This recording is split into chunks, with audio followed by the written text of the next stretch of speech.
నమస్తే మిత్రులారా, నేను మీ శ్రీనివాస్ చౌహాన్ అడ్వకేట్. మిత్రులారా, విచారణ పరిధి లేని న్యాయస్థానము ఏదైనా ఒక కేసును విచారణ జరిపి తీర్పులు ఇస్తే ఆ తీర్పులు చెల్లుబాట్లు అవుతాయా? సో మిత్రులారా, భౌగోళిక విచారణ పరిధిని బట్టి లేదా ద్రవ్య విచారణ పరిధిని బట్టి మనము ఏ సమస్యతోనైతే ఉన్నామో ఆ సమస్య ఏ న్యాయస్థాన పరిధిలోకి వస్తుందో ఆ న్యాయస్థానంలోనే మనము కేసు ఫైలు చేసి ఆ న్యాయస్థానం ద్వారా విచారణ జరిపించి మనము కోర్టు నుంచి ఆర్డర్లను కానీ తీర్పులను కానీ పొందాలి.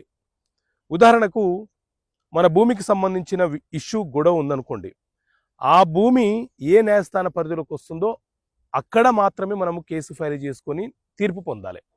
అలా కాకుండా వేరే న్యాయస్థానంలో కేసు ఫైల్ చేసి తీర్పులను పొందితే ఆ తీర్పు అనేది చెల్లుబాటు కాదు. అలాగే ద్రవ్యపరమైనటువంటి విచారణ పరిధి అని అంటే మనము ఎవరికైనా అప్పిచ్చాము, ఆ అప్పుకు సంబంధించిన అంశం మీద రికవరీ కోసం కేసు ఫైల్ చేశాము, కానీ ఎక్కడ ఫైల్ చేయాలి?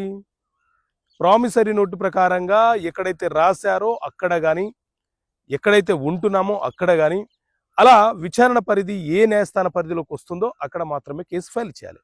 అలా కాకుండా వేరే న్యాయస్థానంలో కేసు ఫైల్ చేసి విచారణ జరిపించి తీర్పులను పొందితే అవి చెల్లుబాట్లు కావు.